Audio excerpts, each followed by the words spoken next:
to the stage.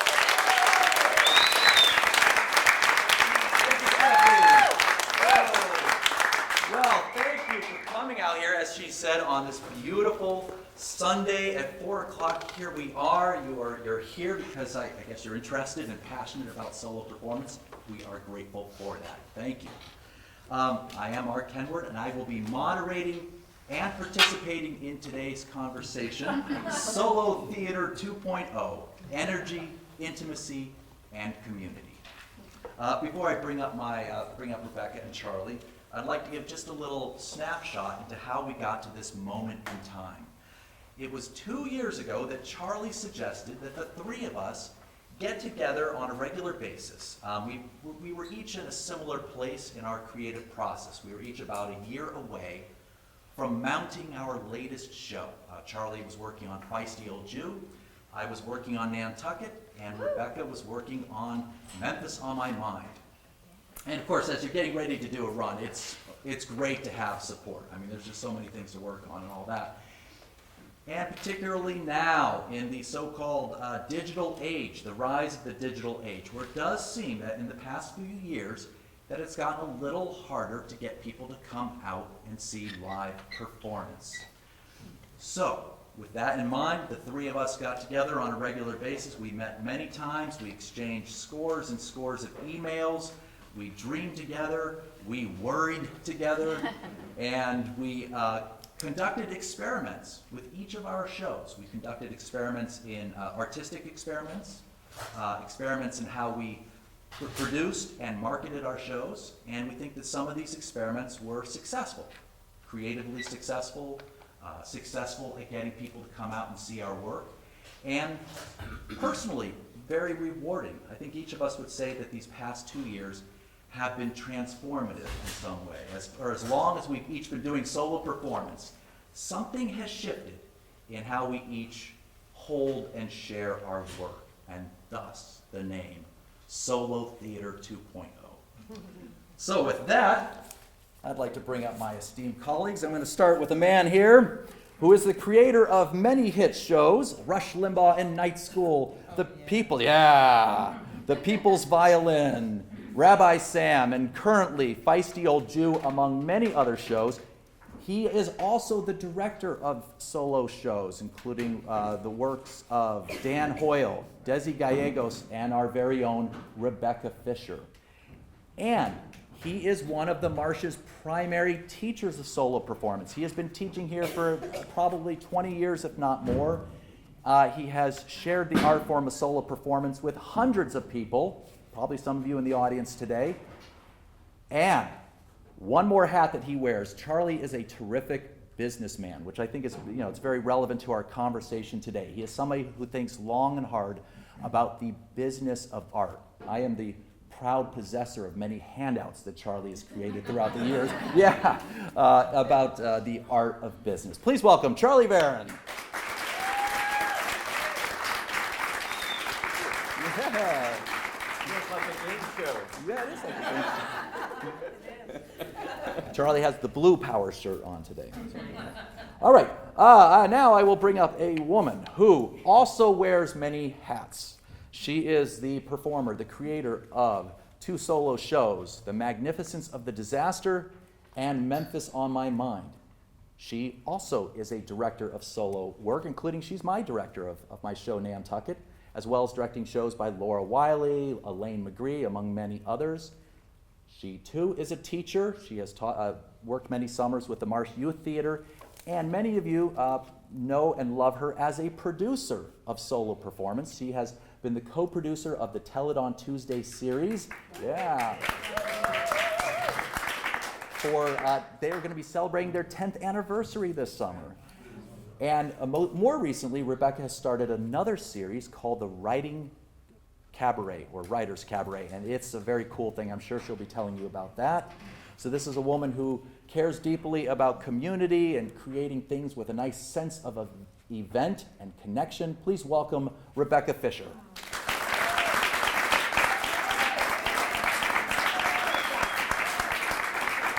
Thank you, Mark Kenward. Yes. All right. Nice to see you for the first time. We'll start with our 60-second round. Yes. Well, so we added it up. I forget the exact number, but we have been practitioners of solo performance for a combined 62 years, I think. Wow. Yeah, Charlie's got 59 of those years. But we thought we would hear from each of us about how did we end up doing this crazy thing of standing alone on the stage. How do we get into that? And what made us fall in love with this form? So let's start with you, Charlie. So when I was 15 or 16 years old, which is about 40 years ago, there were assemblies at my high school, and students wrote original material and performed it. And my closest friend then and now, Mark Fisher, and I wrote comedy sketches. They were not solo sketches, they were topical sketches. We did one that was a satire of the Watergate Senate hearings, in which I played Senator Sam Ervin, whose eyebrows he was unable to control.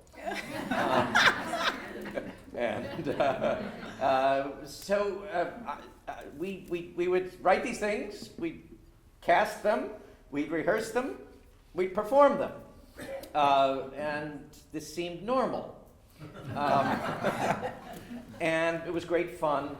And I think what I looking back, I see that what that was for me was this, and Scott is here, who witnessed some of those, who was in the audience for some of those 40 years ago. So you'll correct me if I stray from the truth. The audience liked them, we liked them. There was this incredible direct path from idea to writing to rehearsing to performing. There weren't people saying no. There weren't people you auditioned for. There weren't people who were, keepers of gates. You didn't have to fling a manuscript over a moat and have somebody read it and say no to you. And that, I think, when I discovered the Marsh 24 years ago, I felt exactly the same way. Here's a place where instead of somebody telling you why you are not ready, you are very quickly on stage. And you can see whether the idea that you had in your head, as you put it in front of an audience, has, where it works, where it doesn't work, and what you want to do to change it. So I felt an immediate sense of being home at the Marsh.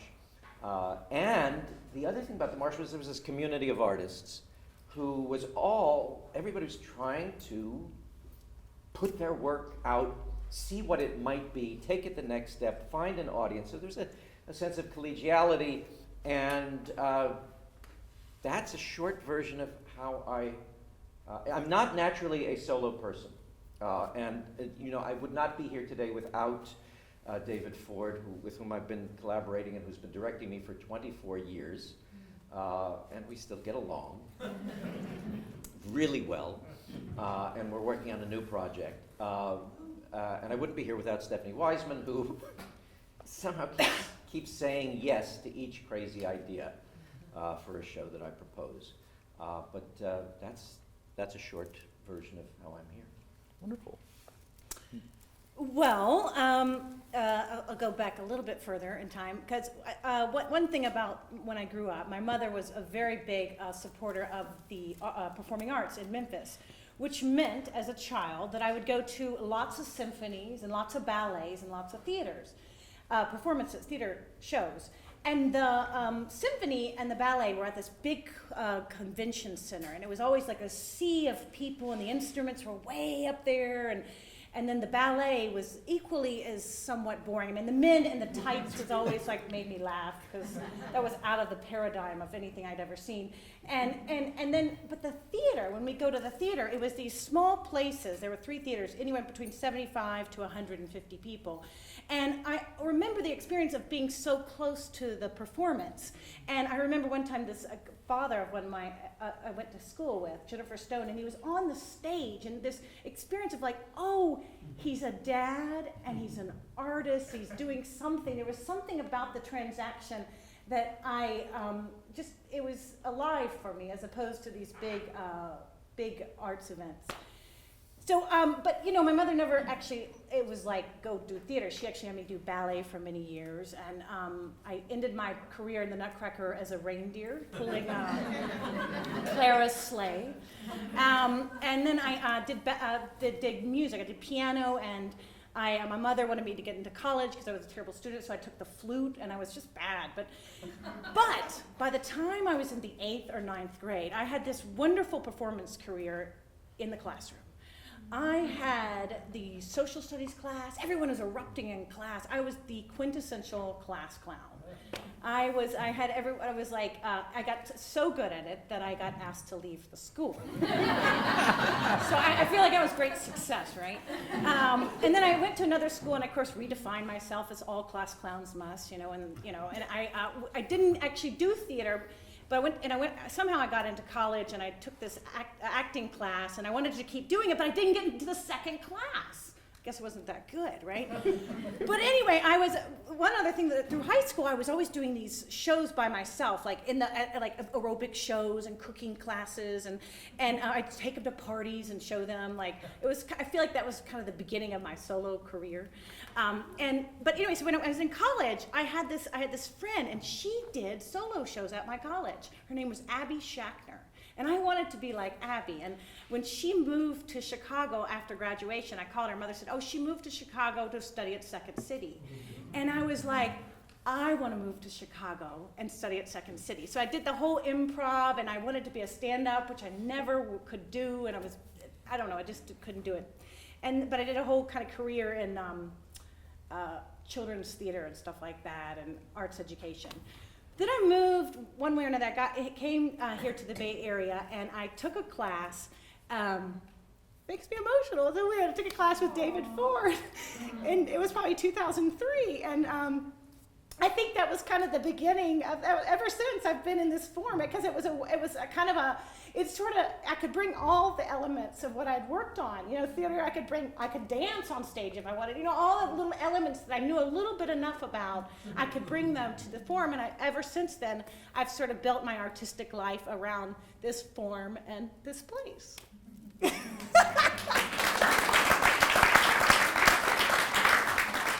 I didn't plan to cry there.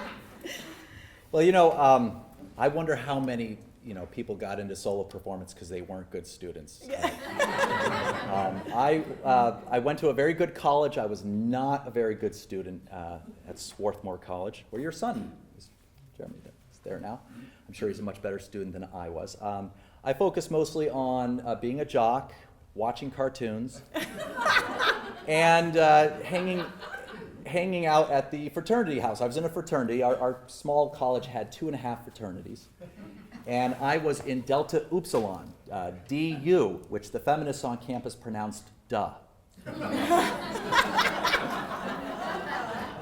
So one day I'm end of my sophomore year, and we're at our weekly business meeting at the fraternity house, and the president says, okay guys, you gotta listen up here. If you're looking for an easy class to take, an easy grade, right now I'm taking Introduction to Theater. And all we do is lie on the floor with our eyes closed and imagine this glowing ball of light is flowing through our bodies.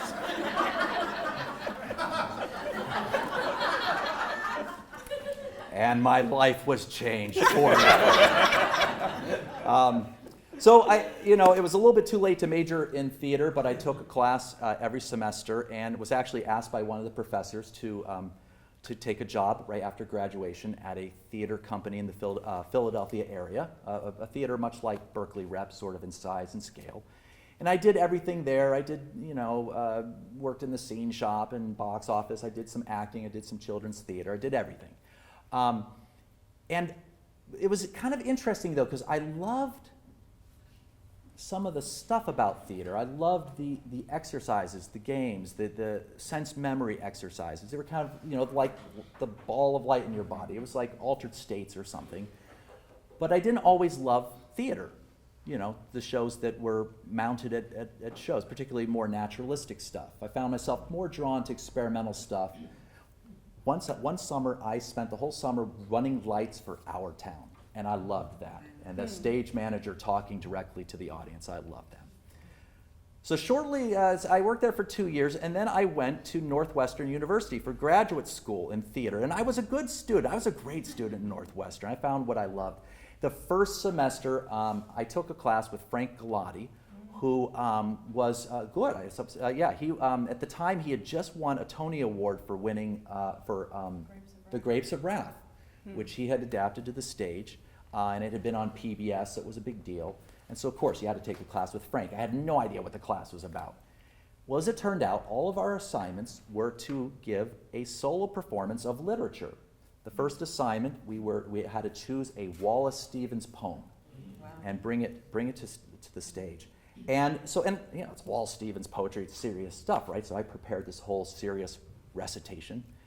And I went out there and I delivered my first line, and everyone laughed. I had no idea. It was so intoxicating. Those are the best kinds of laughter. It was so intoxicating. It was like this power. Oh my God, this connect. And and I've been doing solo performance ever since, and that was 1991. And it was great. I learned about again. It was all literature: Wallace Stevens, James Joyce, and then for my final project, I did Herman Melville's Moby Dick. So it was the language, the connection to the audience, the playing characters, all the different things, like you're saying, that you can bring to this form. So toward my end of my 2 years at Northwestern, I was in the library in the room where they have the magazines on the racks, and there was the latest American Theater magazine, and it had an article that was listed on the front. It was all about solo performance in the Bay Area. This was 1992 now. And I open this up and I read about some things that have come and gone, like the Solo Mio Festival. But much of the article was about this place called the Marsh. And it was a brand new theater with the, quote, young and energetic leader Stephanie Wiseman.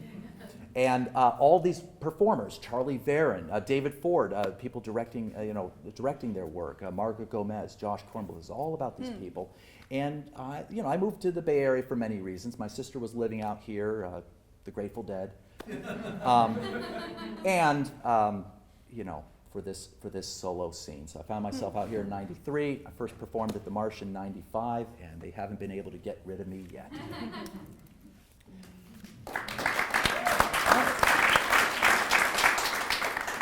All right, well, we love doing this work, obviously, but it's not always a picnic. There are challenges that go with being any kind of artist, and certainly challenges unique to being a solo performer.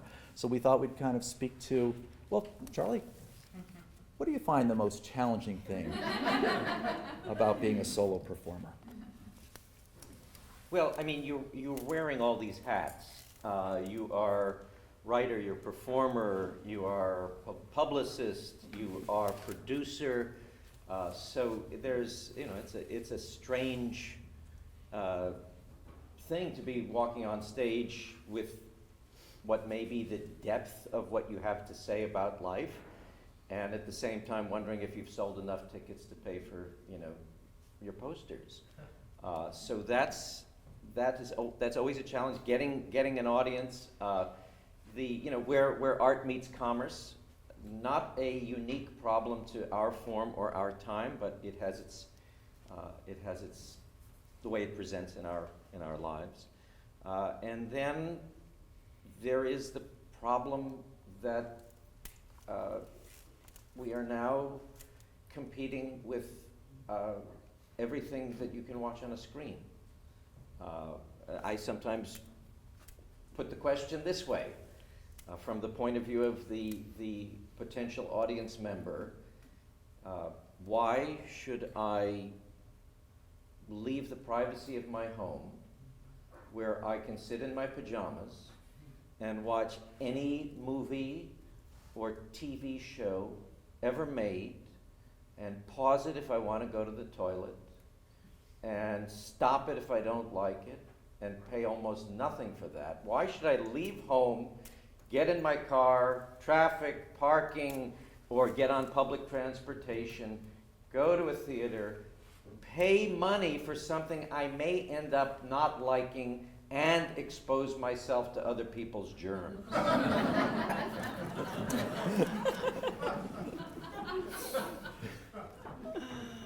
So I think we can all leave now. So that's, I ask myself that question often. Why there's great content out there, and you can watch it you can binge watch. You can watch it 3 a.m. You don't have to be there at 8 o'clock. So that's the way I have distilled the question of the so-called digital age. Great. Well, I mean, that is definitely, those are challenges. I guess I'll speak to kind of just the journey, I think, which can feel so humiliating. Is like, getting new work out, that experience of putting something out there and knowing that you have to put it out there and knowing that it's going to be weird and awkward and still having this sort of pride and like, yeah, it's going to get better, that navigating with people, both your sense of self-esteem and feedback and In fact, I was thinking that the very first time I got on stage, and David will remember this, I got on stage, it was after one of those classes, it was the first time, and it was like, it was 8 minutes of just, it was like one of those, we've seen them, we've been on, I don't know if you've been, it was bad. It was, everything about it was bad. It was sinking. It was like everything was falling apart. And thank God, I always think I'm glad I'm codependent, because I said, this will be better in 6 months, because I wanted everyone to feel okay about this, that I'm okay. I know this is bad, and don't worry, I'm okay. We're all going to get through this experience, and I have a sense of perspective on this. But there's just something about that vulnerability of, and there's no way for things to get better but go right through it, and that's always that's just a challenge to kind of keep going. And I guess the other thing, and I think I was thinking about this, it doesn't feel as challenging to me now because I don't necessarily have a show, but like if I had a show, it's that kind of, and I think also I'm older now, so in some ways I kind of accept it, is that not everyone's gonna love my work, it's like, it's okay, and that's okay, like just as long as it has integrity and it works, that's fine. You don't have to be in love with me on stage, and there's a challenge of the ego, wrestling the ego, so I guess, that's just kind of the journey of being by yourself and wanting the audience to love you, but all of it is, so that's kind of a challenge. Yeah. Well, But the more you do it, I'll tell you, the more you do it, you get through it, and you're like, I'm going to get to the other side. Yeah. There's someone on the other side, and I know there's someone on the other side, and you kind of start to believe it, and you start to believe in your own work, and who it does touch. And you have the experience of having survived low moments. Yes, exactly, yes. So yes. that when the next low moment comes, you can refer back to a previous low moment and say, I got through that, maybe I can get through this. Yes, exactly. Yeah. So, sort of like developing calluses. Exactly, it is. It's a little bit like that. What about you? Well, those are big challenges for me, for sure. Another one for me has been, let's talk about competition, jealousy, for Right. sure. Oh, Because that's here we are, we're alone on stage. Yeah. It seems like a very individualistic pursuit. Although we're going to challenge that a little bit today. But for many years, I was kind of in that mindset of, I want to be the guy who gets the huge review in the Chronicle with the man jumping out of the chair and all of that, and living in what seemed to be a universe with a finite amount of success out there to be had. And boy, I just tortured myself with that for years and years.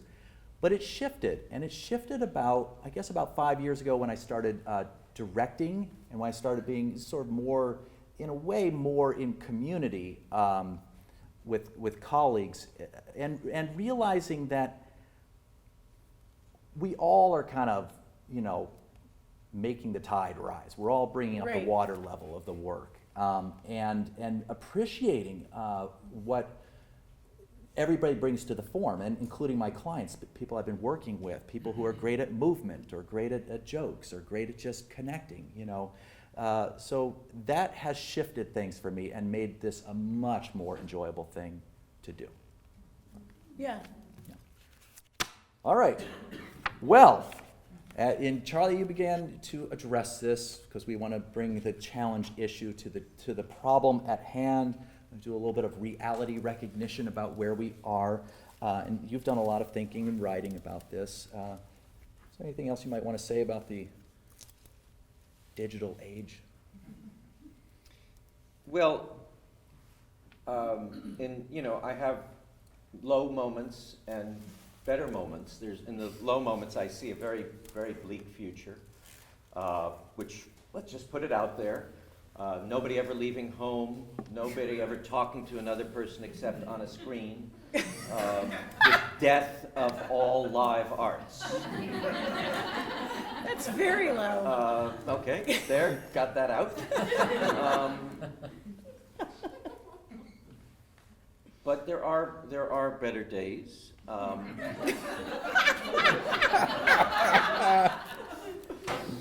And I guess,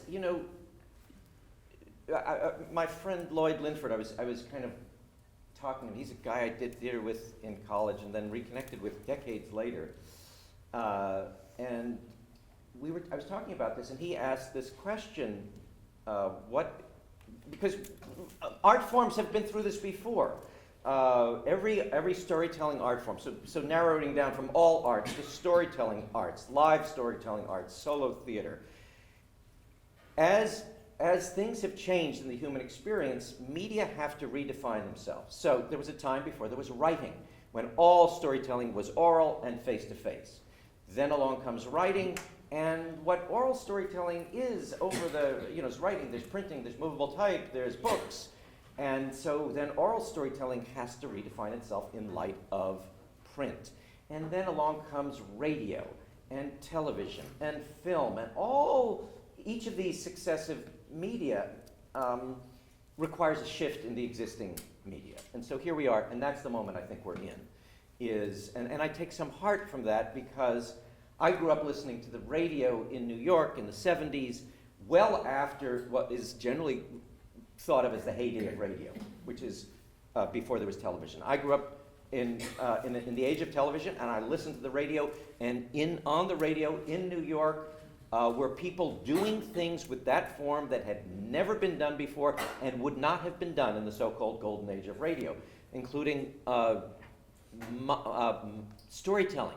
Gene Shepard is the head and shoulders exemplar of that. But other stuff, which have been artistically inspiring to me and continue to inspire me decades later. So the question then is, that I'm asking, and that I think the three of us have been asking for the last 2 years, is what is the unique competence of solo theater? What is it that nothing else, no screen can do, that fulfills some deep human need? So that's a statement of the question. And we have good news for you, because you're going to get to go home with a handout at the end today.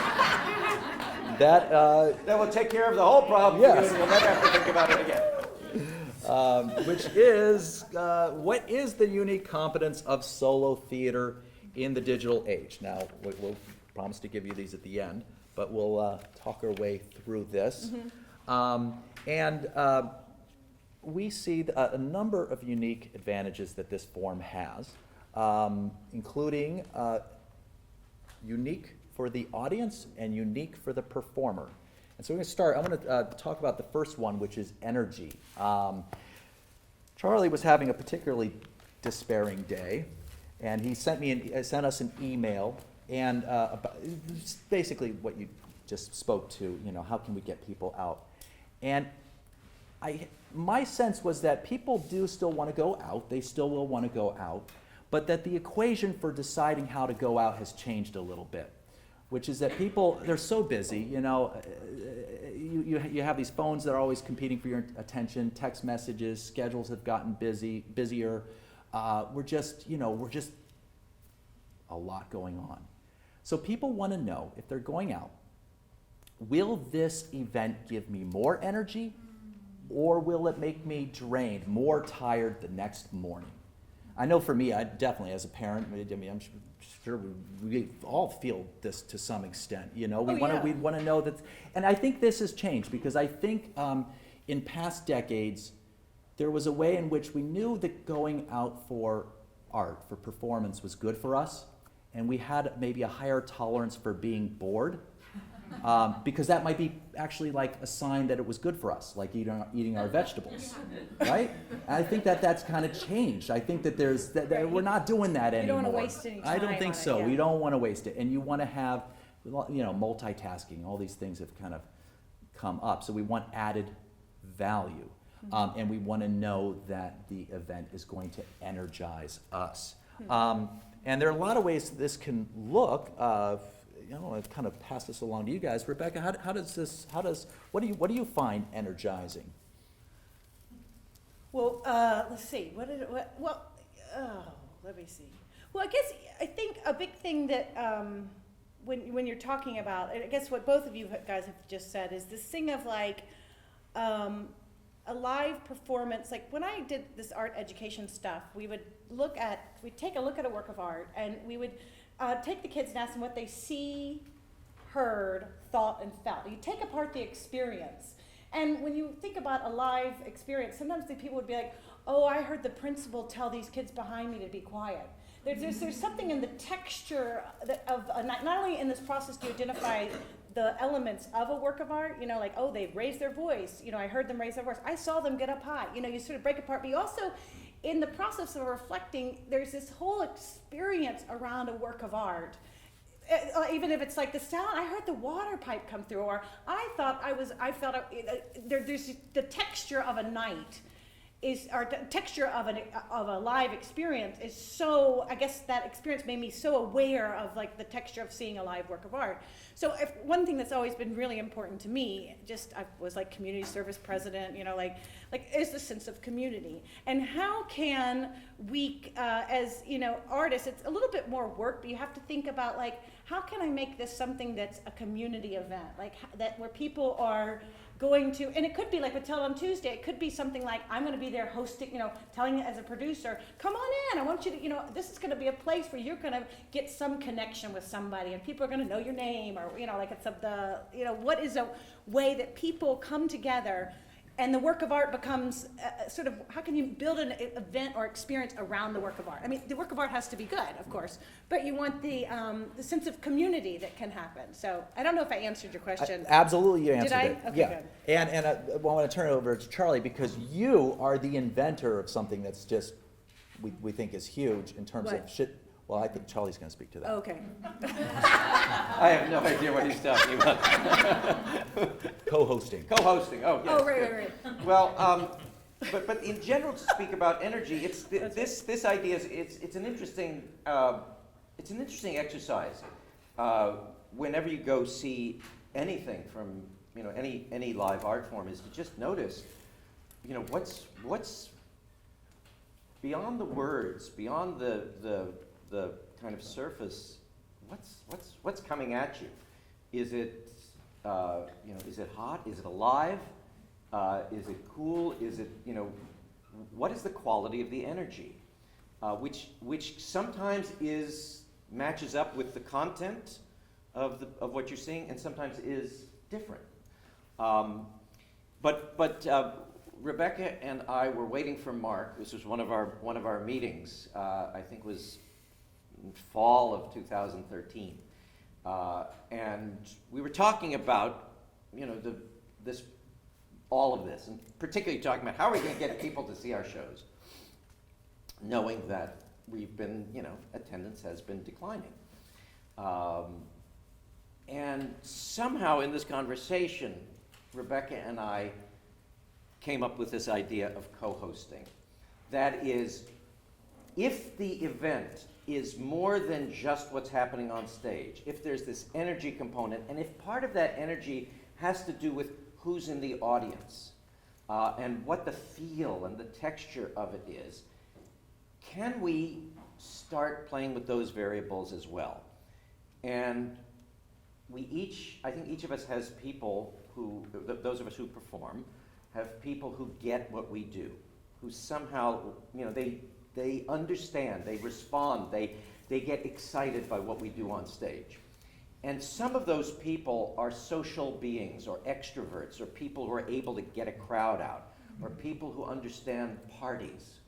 It's not something I understand. But I know that my friend Kamini loves my work, and she has a lot of people, and she likes to get her people out and organize them to an event. So I immediately thought of a few people, including Kamini. So within a week after that, and then Mark arrives at our meeting, and we say, from now on, we're going to be doing this thing called co-hosting. We're going to get our friends who are good at getting out a crowd to pick an evening and host it. So I sit down with Kamini and I say, Feisty Old Jew is coming up in a few months. What would be a night that you would want to have? How would you want to shape a night for your friends? What would be the components of it? Would there be music? Would there be food? Would there be conversation? Would there something be beforehand or afterhand? How can it be something that has a component that is larger than the show itself and that brings in energy and brings in community? And she indeed picked a night and brought, I think, 30 or 40 people. And there was, did they all go out to dinner afterwards? I don't remember. There was a on-stage conversation after the show with me and Kamini and I think one or two other people about some of the themes in the show. And so it became an entirely, the event was centered around the show, but it was more than the show. Right, and then people can have a chance to see their friends. It becomes like intentional. I think we have to be more intentional about what we are, to get people out. It's not just come see my show. It's like being. It also, I mean, part of another kind of very practical problem that I think we were addressing with this idea of co-hosting was, let's say you're doing a run of 8 performances or 12 performances, and you send out the email, which you're supposed to send out to all your people on your list, and or your postcard saying, here are the nights, and there's 12 possible performances. My hunch is that in the year 2015, that is more overwhelming to people than it was 10 or 20 years ago. Oh, there's 12 different nights I could go see this. Oh boy. It's true, yeah. Oh, and it's a couple months off, and then you move on to the next email. And so the idea was, we can talk about community, get all lofty, but really it's like how are we going to get butts in seats? And so the idea here was, if Kamini says to her friends, it's this night, be there or be square, they have gone from having 12 possible choices to a single binary choice. Am I going to be there on September 8th at 8 p.m., or am I going to miss out on this event? And that, I think, is a question that the 21st century brain has a better time answering than. And the other thing is, if there's 12 performances, it's like a movie. It's like which showing of the movie I'm going to. It's like it's as if the art is a mechanically produced work. Right. Which you just happen to go whenever you go. There's nothing to distinguish any performance from any other one. This allows people to have it be something that is distinct from all other 11 performances. And you had great success. You just did an entire run where every night was co-hosted. Yeah, well, and what I did, because again, it was like I matched up. I got really strategic about matched up. The night I had music, that the music and me kind of where do our communities align, so that it's not just seeing Rebecca, it's also seeing it's not just Rebecca, it's I'm going to see this person too, so they're going to get 2 stones, one night I'm going to get to support these 2 people, and it becomes it does become like that. It becomes like your time is so limited now that if I can go support these 2 artists doing their thing, awesome, what a score. Right, and it's it's unlikely. Maybe some people do invite their friends over to see Game of Thrones, but it's different when you're seeing something with. I think the experience when you're seeing with people you know, you get to have a shared experience with people you know, and that gives you some of what you need. And I think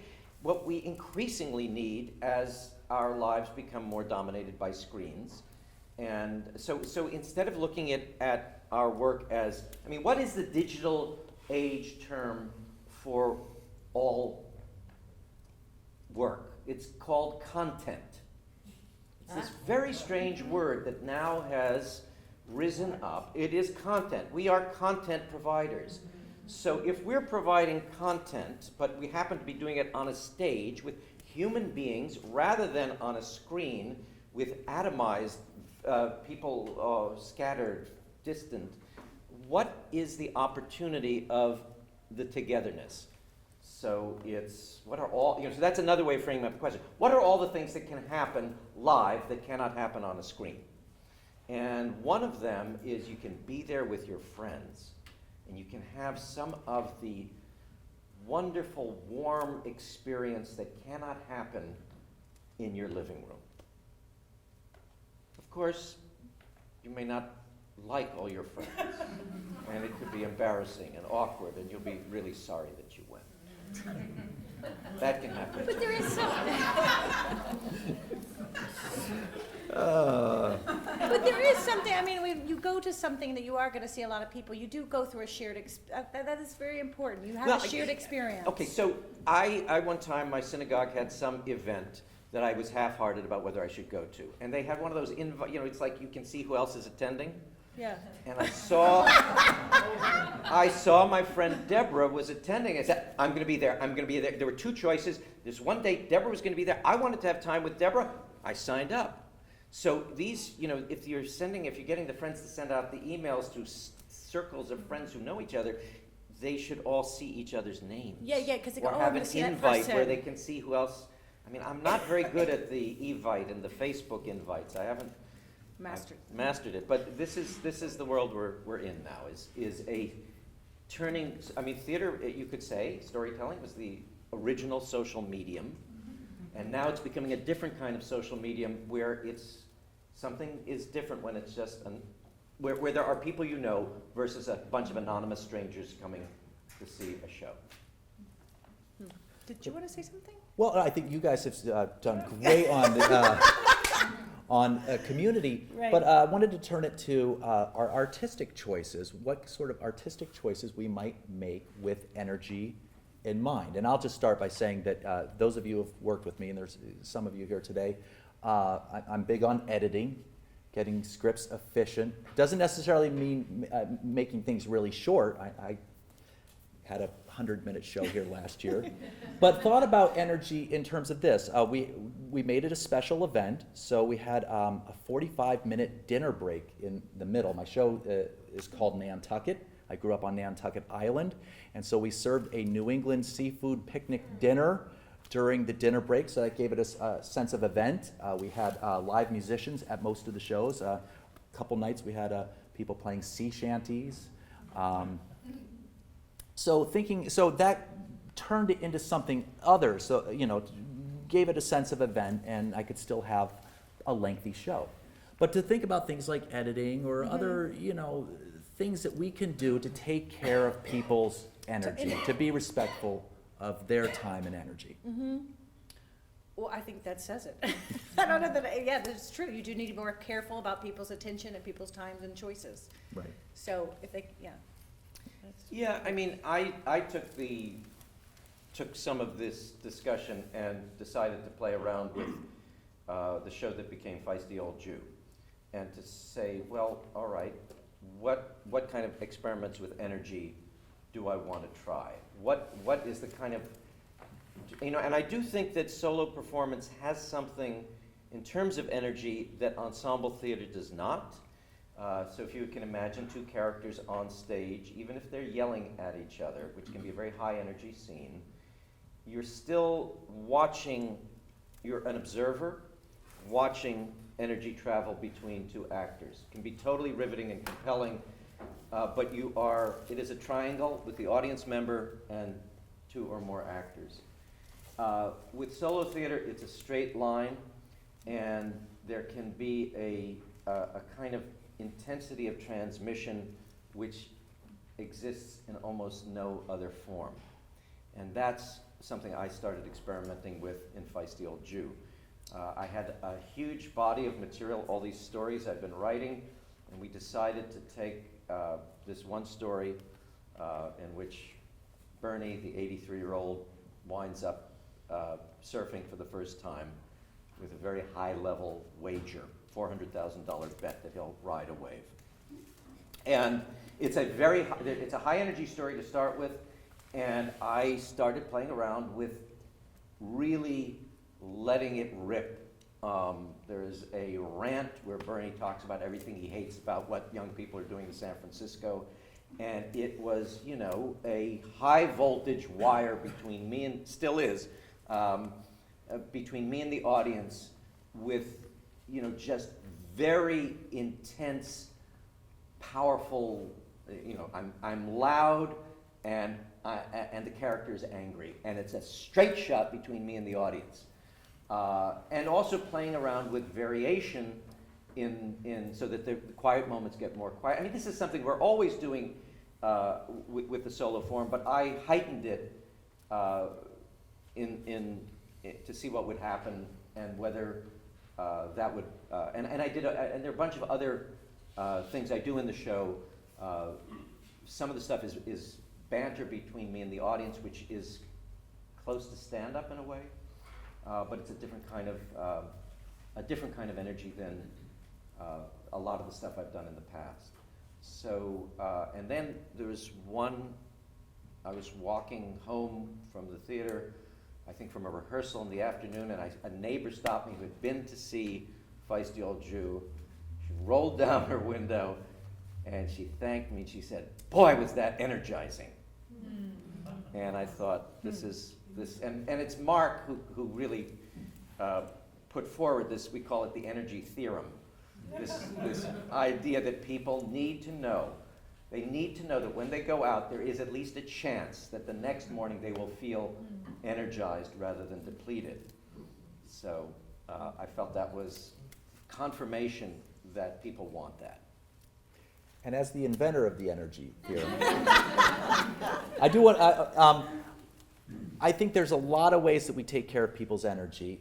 Shows can be energizing, you know, high voltage shows, high voltage performers, but they can also be restorative. You know, shows can be meditative or soothing or whatever, spiritual.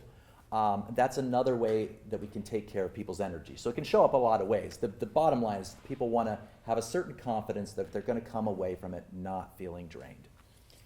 Yeah, it's just everyone think, I mean, we've talked about this, but as we're talking about it in front of everyone, it's just this whole idea of being more intentional and aware of what you're asking of people and what you want to give people. And so it's holding the larger container around the night. It's holding the piece in a way that it sends them in the world differently. Or, you know, just being more intentional about the transaction as an audience member and as an artist. That's what I keep hearing and that I think about too, but I just wanted to reflect that back. Good. Well, let's talk about some other of the unique competences of solo theater in the digital age. I think we have touched successfully on intimacy and relationship and community. We also have here currency. I want to say a little bit more about relationship. Okay. Yeah. Because this is something that no screen will ever provide. And this, I think, you know, the having a single person on stage in a room with people paying attention is something that is connected to our ancestors. It's something that is essentially human. The storyteller at the fire, the people paying attention. I think it connects with us deeply, and I think it is, when done well, and there's lots of ways to do it well, but when it allows us together, audience and performer, to inhabit that particular zone of our humanity, of we are together and we are connected, and the person on stage is giving something and there's something coming back. There's that, there is something that you will never get watching anything on a screen. And again, paying attention to that, asking yourself, as you imagine yourself on stage, what variant of that ancient human act are you engaged in? And how do you, what does connection with an audience mean to you in this particular work? And it can mean something very different from in your third show from your first show. Each piece can be thought about in that way. And there's the question in terms of intimacy and relationship of, do you tell the audience at the beginning who you are? I mean, I've wrestled with this because a lot of, when I did Rabbi Sam in 2009, this is a formal show. Charlie is never on stage. I'm playing a succession of characters, some of them who are, telling the story, some of them who are acting out moments, but Charlie is never on stage, I'm never on stage as myself. And now, I wonder whether, so there have been times where I've been asked to do a show for an audience that doesn't know me from anything, can you do some piece of Rabbi Sam? And what I've landed on is, I don't think they're going to be able to get on board with this very complex thing of, here's this guy, he's playing all these different parts, sometimes he's the rabbi, sometimes he's not. It's very complicated. This is also informed by the fact that in the later months of the run of Rabbi Sam, we would lose 10 or 15 people every night at intermission who just couldn't get on board for whatever reason. And I think it was that the form was too complex and they didn't know me. So, that's my surmise. Maybe they just didn't like it. In any event, so when I'm doing this sort of excerpted, doing the excerpt version of Rabbi Sam, first thing is, I'm Charlie Varon. I'm glad to be with you. I wrote this piece, a little bit about why I wrote this piece, get on board with me, and here's some of the questions behind it. Enough for people to have a relationship with me so that they can take the ride. Not expecting them to, be able to parse this complex stage grammar. So that's another example of trying to take care of relationship, and it's something you have to think about afresh with each audience. If you're going to a different city or different kind of audience, or and so on. But it's a variable that we would do well to think about. All right. Let's talk about currency. There is something thrilling and vital that can happen when a performer gives expression to some piece of what it is to be alive in this moment, and an audience witnesses that. I think that's just one of the great things about this form is how, it's just people speaking from their experiences, speaking to their audience. Every show has its own audience. Right. Yeah. I guess, what that made me think of, I had a thought. Keep talking, because the thought will come back. I had something I was going to say about that, but. Well, last Sunday, I was at David Kleinberg's show, Hey Hey LBJ, at the Upstairs Theater at the Marsh, San Francisco, and it was a full house, and it was the 40th anniversary of the fall of Saigon, and David was performing this piece about his experience as a Army correspondent for the U.S. Army in Vietnam. And then there was a panel with David and 4 other veterans, which I moderated. And there was a sense that this, even though the events in the show occurred 40 to 50 years ago, that this was incredibly of this moment. And in a startling, kind of eye-opening way. We are here in the room with somebody who lived through this and 4 other veterans, 3 Vietnam-era veterans and 1 Iraq veteran. And we're living with the consequences of America's wars, and they are here in the room with us. And this is now. It's historic, but it's also incredibly current. And there's a kind of tingle that I feel in that kind of situation. In another way, it's the feeling I had when I saw Echo Brown's show, Black Virgins Are Not for Hipsters, just a couple months ago in Oakland, which is now coming to the Marsh, there was a sense of, oh, wow, this is what it's like to be alive now for someone of Echo's generation. And your skin tingles. My skin tingled when I saw that show. It's a particular thing to be witness to some of what it is to be alive now with somebody who has the courage to go on stage and try to give voice to that. I think this is one of the things I love about solo performance, and it relates to another one of the things we've written down here.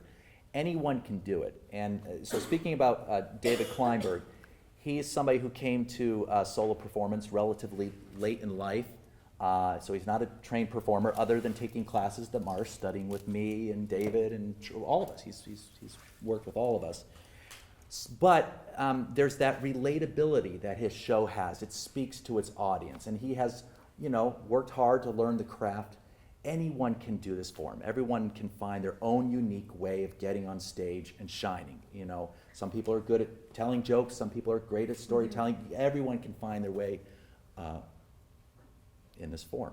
And I think that's for the performer, this is a performer aspect of things, that there's something, that journey of having an idea and having it come into the world, and as it hits the art form, there's a way in which it's fascinating because you go, oh wait, I could play with it this way. You sort of your idea meets a form, and there's the very richness of that journey is like what, it keeps getting higher and higher, like, oh, wait a minute, I could do that with that. There's this kind of journey which is open, anybody can do it, which is what you're saying. And then you take that leap into the form. Right, and another thing I love about this, for people who practice it, people who do solo performance grow tremendously. I mean, you have to wear many hats, you have to learn many skills, it takes courage, that risk to get up there on stage, public speaking, to deal with that fear. And the analogy I often use with people I work with is people say, they'll come to meet with me and they'll be like, I don't know, well, why do people do this? This is just awful.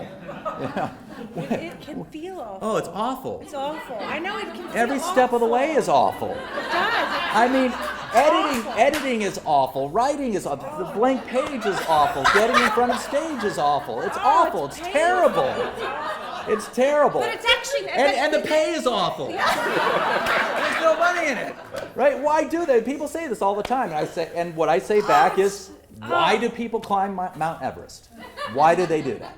Because you learn, you grow. You're like, it's like getting through those bad performances. You just get through it, and something is learned about the form, about yourself, about how to make an idea work, and you lived. You lived. You got through it. Look at climbing Mount Everest. That sucks too. I mean, it takes years to prepare for that. You train and it costs a lot of money. And I think all of us have the performing equivalent of frostbitten fingers. Yes.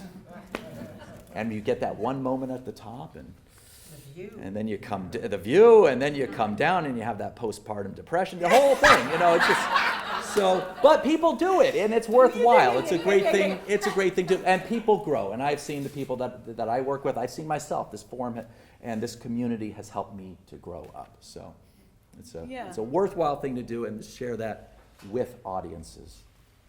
And when you watch someone hit it out of the park, it's pretty exciting. It's great, yeah. Yeah, you get it, that kind of chill, like, woo, they did it. When you watch one person on stage, there's something electrifying about that's different than watching two people on stage. Just as it can be equally painful to watch someone not do well, because it's so vulnerable. The high and the low is so. It's one person doing it is pretty exciting, and one person having trouble is hard. Well, that's hard. Yeah. But it's a part of it. So anyway. Good. All right. Well, let's see what else we have here. And then we are going to take some questions from the audience in just a few minutes. So if you have any thoughts or questions to formulate. The form is elegant, infinitely inclusive, and adaptable. There's no ossified code for how to do this. This is a nimble form. It can easily flex to incorporate new styles, new techniques, new technologies, and new voices. Yeah. Yeah. So we ain't going anywhere.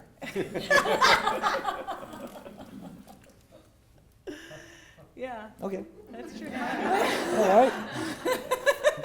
Well, Well, I just want to say, Yeah. and one thing that I've been experimenting with this writers cabaret is trying to getting these tell us a little bit about what it is. Well, the idea was this: how can we open up? Originally, it was the idea of how do you open up a level of engagement around a work of art? Again, it was from arts education thing. Now it's becoming something else, but in that you come, where can the Marsh be a place where you come and you, even if like my big, what I brought it up was I've got all these mom friends that don't think of themselves as solo performers or storytellers but I say, look, if you feel like a night of just engaging in a night of writing, and by just engaging, you're opening up the window of like, we need to create art, we need to do it, we need to cook, we need to make something, but if we make it where it's like, oh, wait a minute, I don't have to share, make it so you don't have to share, like you come and you engage, and if you want to, you can, if you don't have to, but that there's this kind of way in which then they're like, oh wait, maybe I'll go see some,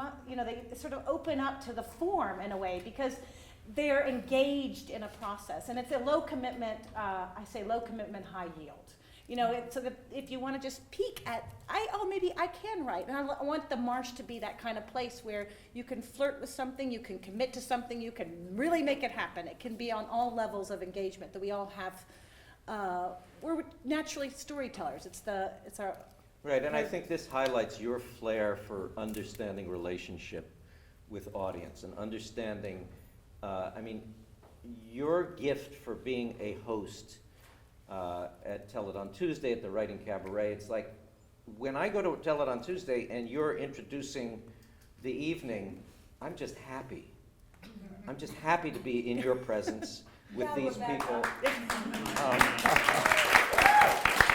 And this is one of the, and you're, a trait that I am not particularly strong in, but this is something we all need to stretch toward in a time where how we feel about being in the room together really counts in a way it did not have to count 10 or 20 years ago.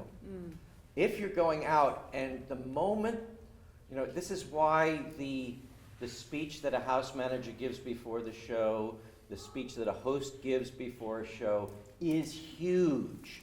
How people feel before and after the show, even whether they're strangers or people you're connected to, what the feeling is with the house manager and with just the feel of the place, feeling comfortable, feeling good to be out.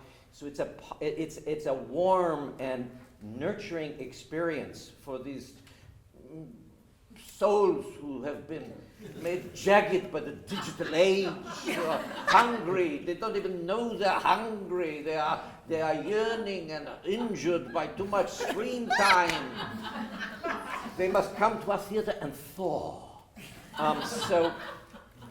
So these skills of this is a whole. I never thought we had to pay attention to it. Now it seems urgent that the experience be one where people feel like it's good to be alive, it's good to be here, it's good to be with fellow members of their species, and something, and I think that changes what happens when the show begins. And this also extends to how people are invited, what the publicity says, what's on the poster, all of that stuff now has a new factor that it should address, which is what is the vibe? What are you saying about the feel of what the evening is going to be?